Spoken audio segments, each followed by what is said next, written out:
Então, voltando. Eu já até escrevi algumas propriedades aqui que são interessantes, tá? Então, a primeira, eu estou assim escrevendo de uma forma mais resumida, no livro está mais explicadinho.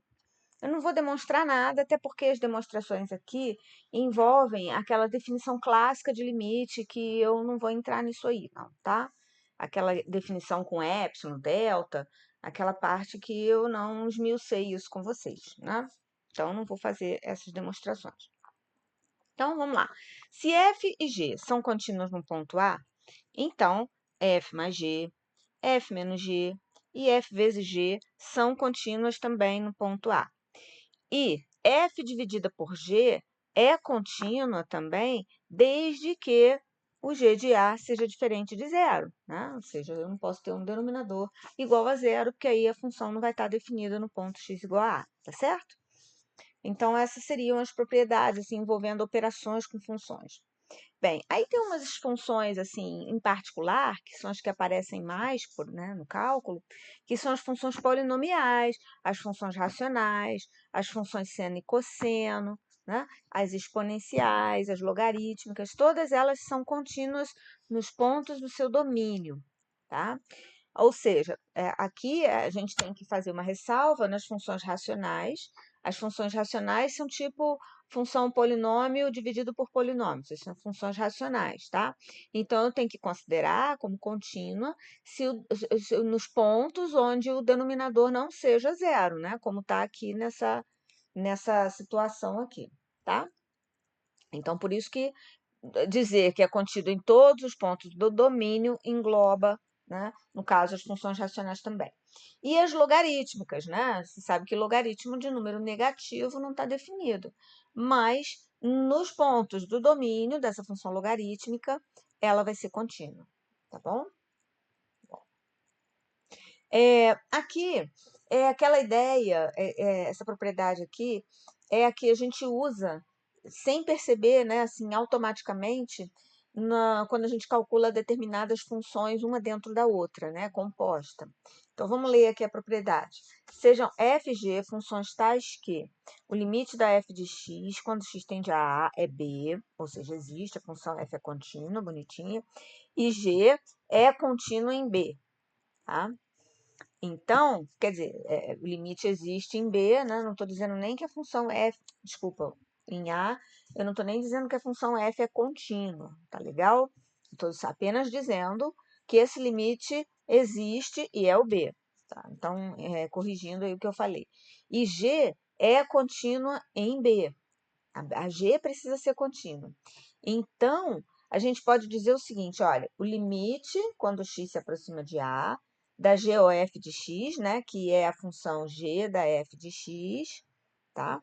Isso vai ser igual a g de b, ou seja, quando a gente calcula o limite aqui dentro, ó, da nossa f de x.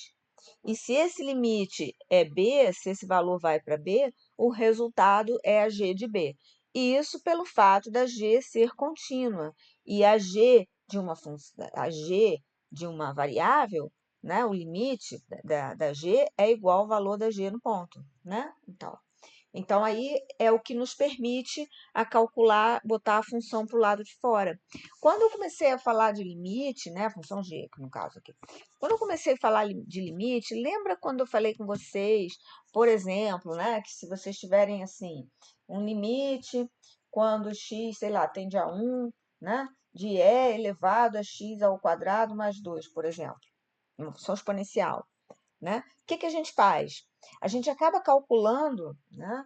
A gente acaba calculando o limite aqui em cima, né? Bota o x lá no lugar do 1, desculpa, 1 no lugar do x, aí faz a conta, deu 3 e o resultado dá e elevado a 3. Então, no fundo, o que a gente está fazendo é elevado ao limite quando x tende a 1 de x ao quadrado mais 2, tá? Exatamente o que está aqui. Eu estou fazendo a função, é como se a minha função g de x fosse e elevado a x, entendeu? Então, eu estou colocando a função exponencial para o lado de fora do limite, tá? Então, isso é possível de ser feito sempre que essa função for contínua, tá? No ponto B, né? No resultado do limite, obviamente, tá bom? Agora eu vou falar de um teoreminha importante também, que é o teorema do valor intermediário, que ele é interessante e ele, inclusive, ele embaseia um método computacional para calcular a raiz de função, tá? Um dos métodos, né? Tem alguns, mas um deles, que é conhecido como método da abscissão, é baseado nesse teorema do valor intermediário. Então, vamos falar sobre ele. Não tinha escrito ele aqui ainda não. Eu vou pausar para escrever, tá? Então, aqui é o seguinte, chama-se teorema do valor intermediário.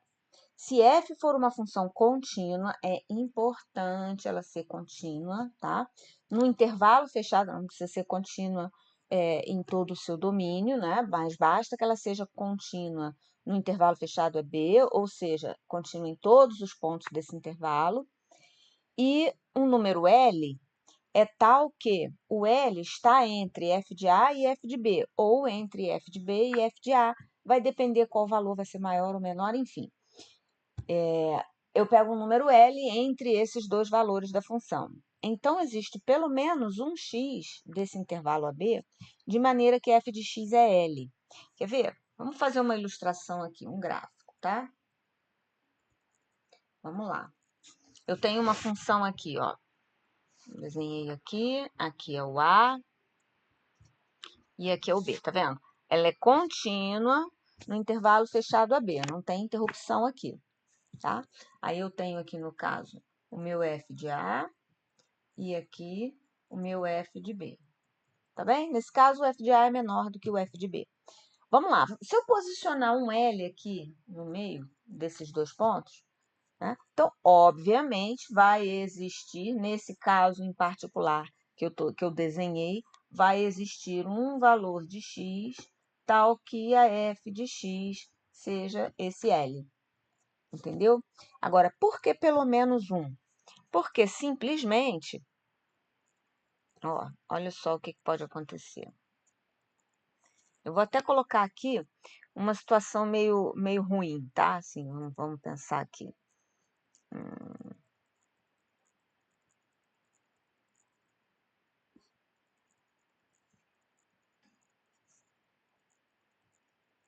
Peraí, vamos piorar, peraí. Ah, apaguei. Eu vou piorar. Piorei tanto que eu fechei o gráfico. Aqui.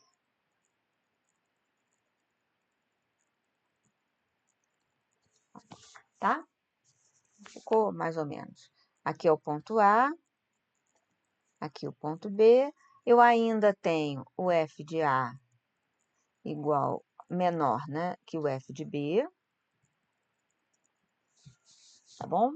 Veja que tem valores da função que são menores do que f de A, né? E outros que são maiores do que f de B, não tem problema, né? Ou seja, eu tenho um pedacinho do gráfico aqui saindo aqui, ó. Tá vendo? Que são esses valores de x aqui nesse pedacinho, eles são menores, desculpa, maiores do que f de B, tá? E aqui também, né? Eu tenho um pedaço aqui que é menor do que f de A, mas isso não tem problema, tá certo? Isso aí não vai atrapalhar o nosso teorema. Apaguei tudo. Só queria apagar a linhazinha. Ó, então eu faço assim, pronto. Tá bom? Aí vamos lá. Aí eu dou um ponto L aqui. Esse é o... eu tinha clicado na caneta, pronto. Aí eu tenho um L aqui, tá? Entre o f de A e o f de B, conforme fala o teorema. Nesse exemplo, eu tenho mais de um valor de x. Ó, eu tenho esse ponto aqui, bem pertinho do A, por causa do gráfico. Vou até aumentar aqui um cadinho para vocês. Tenho esse outro ponto aqui, né? E tenho este ponto aqui. Então, eu tenho, ó, x1, x2 e x3. Né? De maneira que a f de x1 é igual a f de x2, que é igual a f de x3, que é o L, tá? Então, é por isso que no teorema aí, né, a gente fala pelo menos um. Pode ter mais, tá bom? Muito bem. A consequência disso, para o que eu falei, para o lance da busca de raízes, é o seguinte: imagina que eu tenho uma função contínua num determinado intervalo, tá? Vou pegar aqui um intervalo AB, tá? Imagina que eu tenho aí uma função que está contínua em cima desse intervalo. Só que, por exemplo, eu sei que a minha f de A é menor do que zero e a f de B é maior do que zero. Então, nota, se eu considerar o L, né, que é um número qualquer, o L como zero, o zero está entre, né, o f de A e o f de B, porque o f de A é negativo, o f de B é positivo, então tem um zero no meio. Né? Então, ali nesse intervalo, a função tem uma raiz. Entendeu? Então, ó, fazendo um desenho aqui, seria mais ou menos uma situação assim. Ó. Esse aqui poderia ser o meu A, esse aqui o meu B, certo? Aqui eu tenho a F de A, aqui eu tenho a F de B. Então, aí eu tenho certeza que entre um e outro eu tenho uma raiz. Tá? Ou seja, basta eu pegar o L igual ao número zero aqui, então eu vou ter esse ponto aqui que vai ser a raiz. Tá bom? Então, L de R é zero. E aí eu sei que eu tenho uma raiz aí entre o A e o B. O processo da abscissão para cálculo de raízes, né, computacionalmente falando, o que seria? Esse gráfico eu fui infeliz porque o R está exatamente no meiozinho ali, né? Mas vamos fazer uma outra situação aqui. Só para ilustrar o processo, né, desse negócio aí da raiz. Ó, aqui eu tenho A, vamos botar o B aqui assim mais para cá. E aqui eu tenho B, tá bem? Aqui está o F de A, aqui embaixo está o F de B. Tá? Aí aqui tem uma raiz, tá vendo? Aí o que eu vou fazer? Eu vou pegar esse intervalo de A até B e vou dividir ao meio, tá bom? Aí eu faço o seguinte, investigo quem é essa F de C aqui. A F de C ficou positiva, não é? Ficou positiva. Então, significa o quê? Que a minha raiz vai estar entre C e B, porque a F de C é positiva e a F de B é negativa. Então, vai fazendo essas comparações. Aí eu já sei que a minha raiz está entre C e B. Aí eu vou lá no C e no B, divido ao meio novamente. Tá? Aí eu pego esse outro ponto aqui, D. Aí eu vou observar que a F de D é negativa, entendeu? E aí eu vou comparar com a F de C com a F de B. Bom, F de D negativa, F de C positiva, então a raiz está entre C e D. E assim você vai fazendo até que a distância, né? Até que o tamanho desse intervalo fique tão pequenininha quanto você queira. Você pode mandar o programa calcular até a diferença do C e do D, por exemplo, ficar tipo assim, até você chegar lá um, um D menos C igual a 0,0001, quanto você quiser. Né? Aí, quando essa diferença for isso, aí você diz que a raiz é o D, ou é o C. Né? Quer dizer, a diferença entre eles fica tão pequenininha que você pode considerar que ele é a raiz, né? Ou um valor aproximado da sua raiz. Entendeu? Então, quer dizer, esse processo do cálculo de raiz, computacionalmente falando, né, ele é baseado no teorema do valor intermediário, que, por sua vez, exige que a função seja contínua, que, por sua vez, você precisa ter o conceito de continuidade para compreender o método. Tá? Então, vamos lá. Vamos ver se a gente faz algum exercício aqui. Deixa eu pegar. Até posso fazer o gráfico também pelo GeoGebra. Né?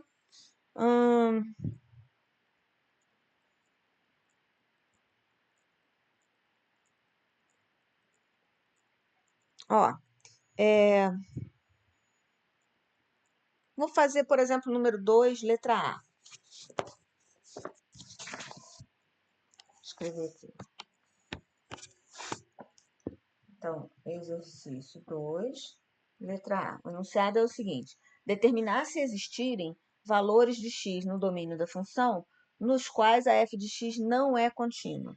Então, a letra A é f de x igual a x sobre x ao quadrado menos 1, não é? Para x ao quadrado diferente de 1, tá? E 0 para o caso x igual a menos 1.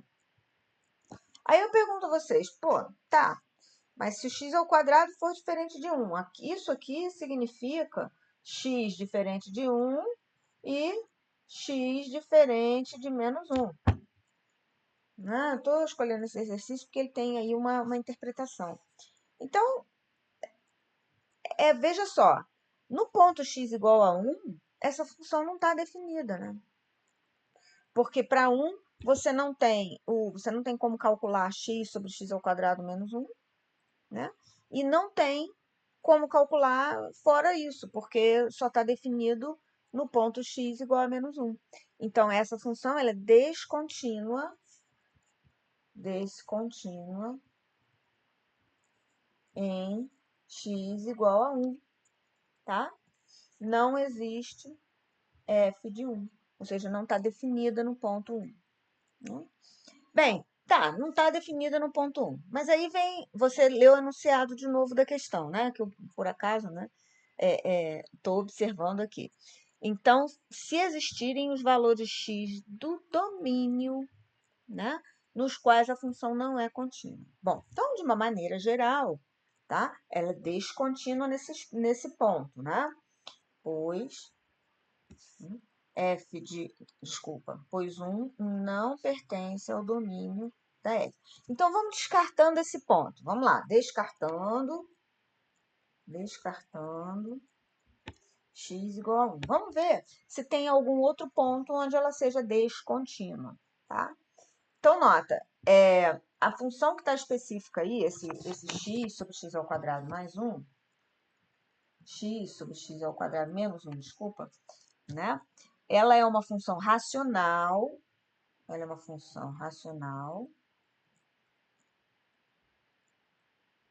tá? Então, a f de x, assim, né? É uma função racional, né? Para x diferente de 1. Né? Então, ou seja, se eu analisar essa função sozinha, ela é uma função racional. Então, ela é contínua em todos os pontos diferentes, né? De 1 e de menos 1, tá ok? Então, até aí foi. Agora, só que a função construída a partir dela, vamos dizer que essa aqui é uma g. A função construída a partir dela, que é a função f, tá? Ela agrega um valor para o menos 1. Então, a única chance dessa função, da função f, né, vir a ser descontínua é se o limite, né, se existir, for diferente da f de menos 1, né, o limite no ponto x igual a menos 1. Então, eu preciso observar, né, então vamos colocar assim, função racional para x ao quadrado, né, diferente de 1, tá bem? Contínua, vamos colocar assim,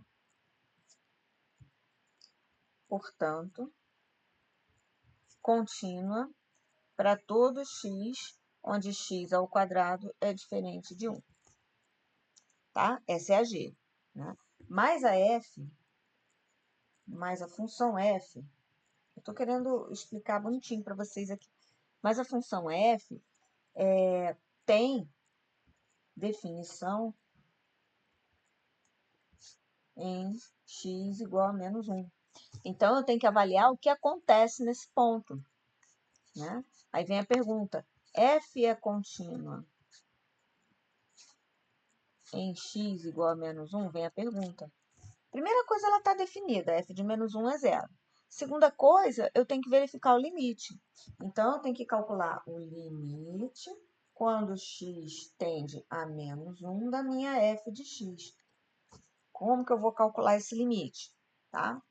O x está se aproximando de menos 1, ele vai se aproximar tanto pela direita quanto pela esquerda, tá? E não vai fazer diferença, né? No caso da definição da função, eu vou usar só a expressão dela, né? O x sobre x ao quadrado menos 1. Então, isso aqui vai ser limite, quando x se aproxima de menos 1, de x sobre x ao quadrado menos 1. Tá? E aí, esse limite vocês conhecem, tá? Lembra que a gente fez como calcular, né? Essa parte aqui, vou marcar em vermelhinho. Essa parte aqui está indo para menos 1. Né?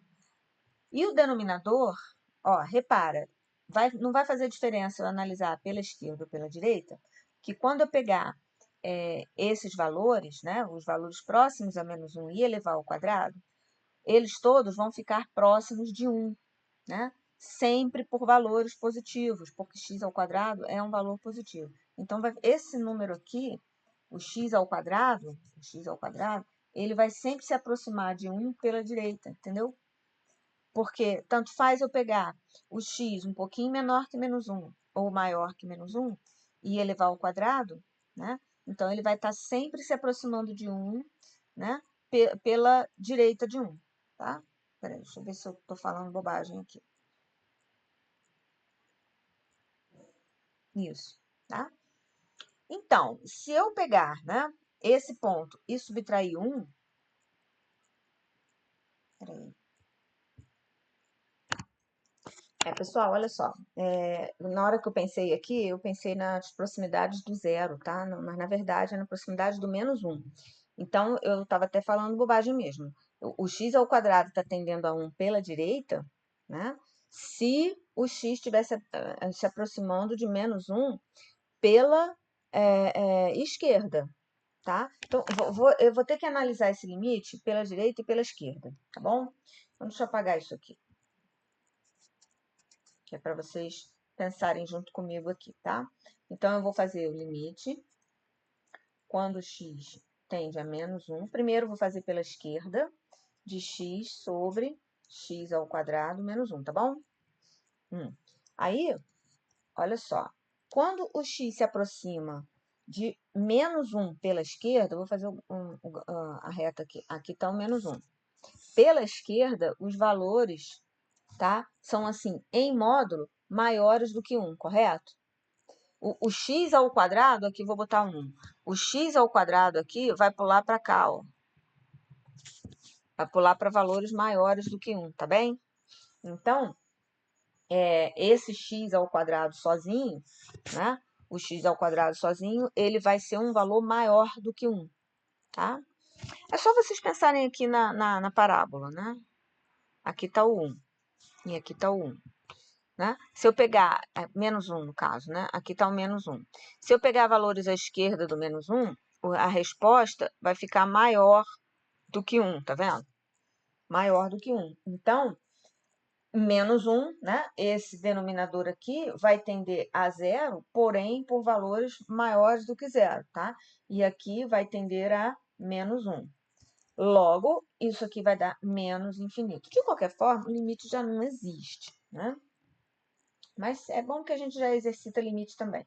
Quando x tende a menos 1 pela direita, de x sobre x ao quadrado menos 1, olha o que acontece, né? Olhando de novo para a parábola, deixa eu fazer um desenhozinho maior aqui, aquela que vocês conhecem. Ó, vocês conhecem bem. Aqui 1, menos 1 e aqui 1, tá? Quando eu me aproximo de menos 1 pela direita, a f de x se aproxima de 1, mas por valores menores do que 1, né? Então, um número menor do que 1, menos 1, isso aqui vai tender a 0, mas por valores negativos. E esse aqui está indo para menos 1. Então, isso aqui dá mais infinito.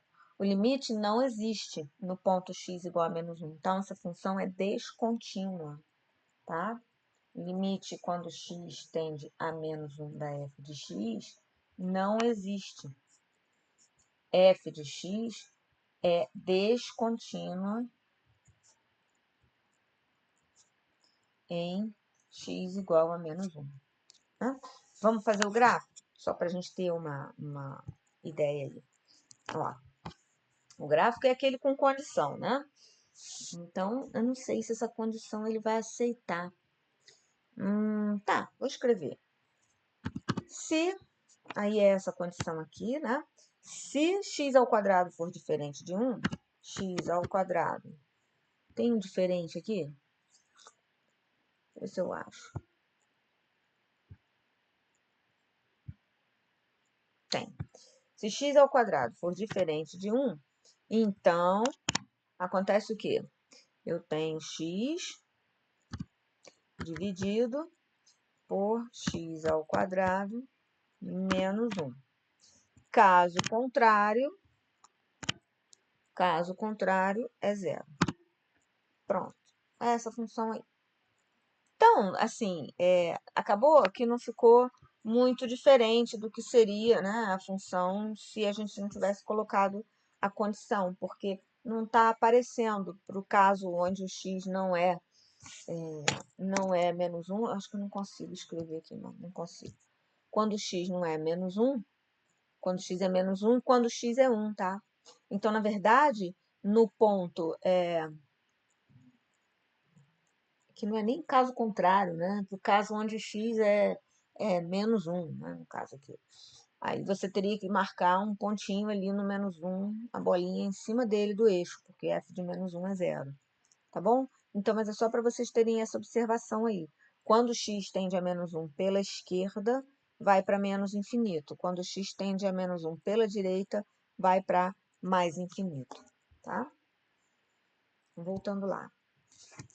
Acho que eu vou fazer só mais um exemplo. Vou pegar mais um aqui. Tem uma questão aí que é a número 3, que ele pede para construir o gráfico. Vocês podem usar e abusar do GeoGebra, tá? Olha só um exercício do tipo número 4.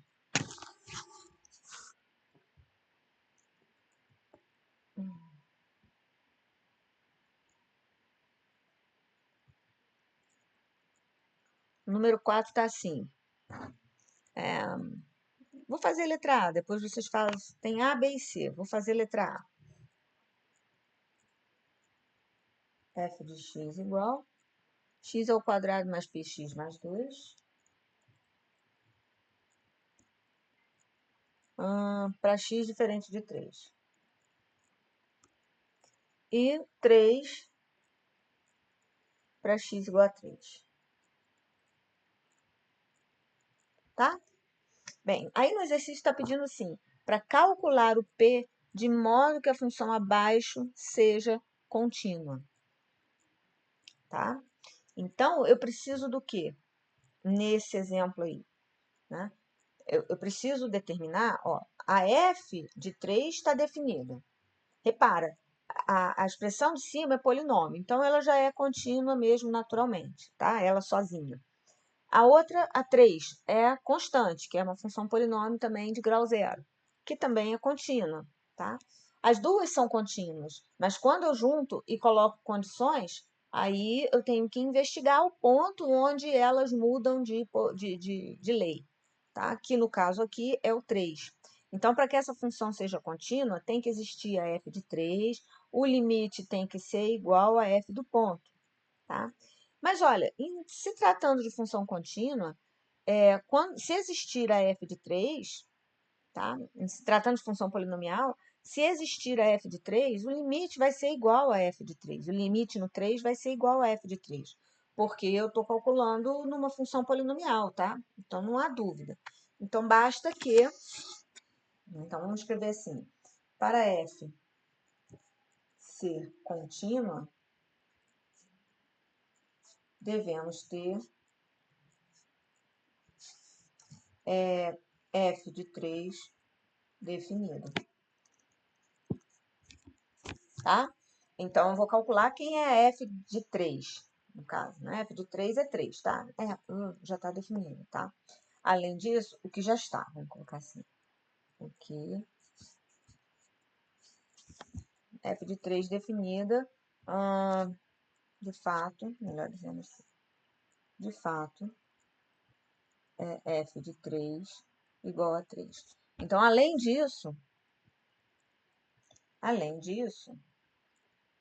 O limite é porque eu fiz uma confusão aqui, né? Do igual e diferente aqui. Além disso, o limite quando x tende a 3 de f de x tem que ser igual a f de 3. Então, olha o que vai acontecer.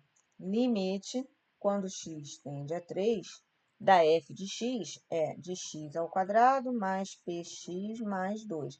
Esse limite, tá? Simplesmente pela função ser polinomial, ela é uma função contínua, bonitinha em todos os pontos, então eu vou calcular a f, vou substituir o x por 3 aqui. Então, isso dá 3 ao quadrado mais 3p mais 2, né? Que é 9 mais 11, 11 mais 3p. E isso tem que ser igual a f de 3, que é 3. Tá? Esse f de 3 tem que ser igual a f de 3, que é 3. Então, eu tenho que 3p tem que ser igual a menos 8. Né? Então, o p tem que ser igual a menos 8 terços. Tá bom? Então, esse é o exercício número 4, letra A. E os outros vocês vão fazendo mais ou menos com esse mesmo raciocínio, tá bom? Bem, vou passar para vocês aqui os exercícios para vocês fazerem, né? Vocês podem fazer, olha lá, exercícios.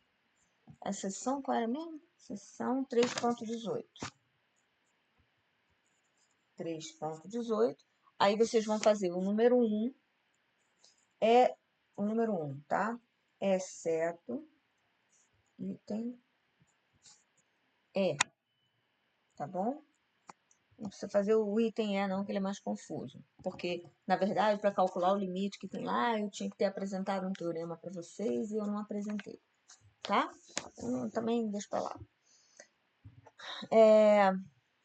Vocês podem fazer o 3, vocês podem fazer o 4 e vocês podem fazer o 5. Para falar desse teorema que eu estava citando aqui, eu ia ter que falar de função limitada, limite. É um teorema que diz o seguinte: quando o limite de uma função é zero e a outra função é limitada, né? Então o limite de uma vezes a outra é zero. Basicamente, esse é o teorema que eu estou falando aqui com vocês, que vocês iam precisar para fazer o item E, tá bom? Então, por isso que eu não eu excluí esse item da questão do livro. Então, vocês podem fazer esses exercícios aí, não são muitos, tá? Faz o que puder. Esse 3 é interessante, vocês podem treinar também a parte do GeoGebra, tá bom? Então, é isso, minha gente. Deixa eu falar um negócio com vocês a respeito. Deixa eu botar a câmera aqui, né, para ficar olhando para vocês. Deixa eu falar uma coisa a respeito das próximas aulas, tá? No semestre passado, né, no ano passado, antes de definir que, que ia ser remoto, eu comecei a fazer a gravação das aulas, né? Assim que eu descobri essa ferramenta para gravar aula, que para mim tá resolvendo, né? Então eu comecei a gravar as aulas e eu ia até disponibilizar lá no Classroom, tanto que nas aulas da próxima, né? Que no caso a partir de derivada para frente, eu falo do Classroom, porque o Cefet naquele momento ainda não tinha definido nada, tá? Mas aí eles definiram o Teams, aí vocês vão perceber que de uns tempos de algumas aulas para frente, né, eu já começo a falar no Teams, tá bom? Então, sempre que eu falar a respeito de Classroom, ou também a respeito de prova de proficiência, porque a minha ideia era a seguinte, era que o tempo que vocês ficassem paralisados, tá? E se vocês ficassem estudando, quando as aulas voltassem presenciais, eu ia ia fazer um teste que para quem se manteve estudando poderia fazer, e se fosse aprovado, eu ia, como diz, isentar o aluno das presenças, né? Ia colocar o aluno lá como aprovado, tá?